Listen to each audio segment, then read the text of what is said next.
नहीं महुआ के रस खानी चुअतारा खत्म बड़ा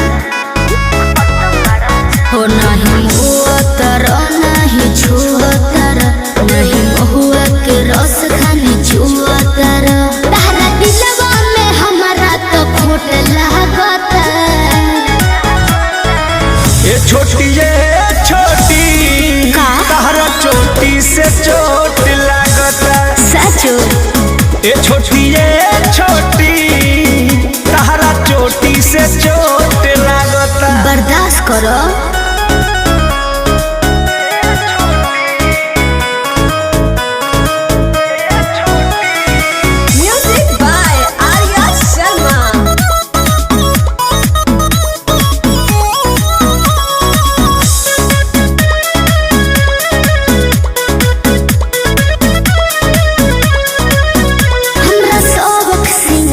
बेकार करला कहियो टूट के ना हम पे परहार करला काहे हो अरे पगली क्या कहत रे बुझा गोरी सटला या खटला से गल गईनी तोहर देखी सूरतिया फिसल गईनी अब तो कमर के नीचे भी उठला गता का ये छोटी तारा चोटी से चोट लगता ये छोटी तारा चोटी से चोट लगता घाव को ये का देबू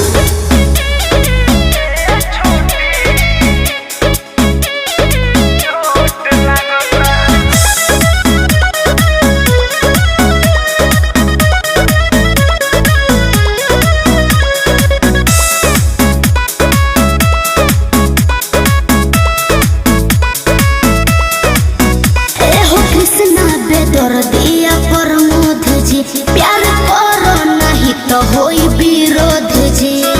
अरे वाह क्या वाह ओहो हनु हम जानतानी जवन चाहतारू अभी पहिले उठानी में डाहतारू देह पहिले से ज्यादा तुहर मोटा लागता छोटी जी ए छोटी तारा चोटी से चोट लगता तब झूठा ये छोटी तारा चोटी से चोट लगता हो नहीं मुअतारा नहीं छुअतारा नहीं महुआ के रस खानी चुअतारा तारा दिलवा में हमारा तो खोट लागता ये छोटी तारा चोटी से चोट लगता सचो ये छोटी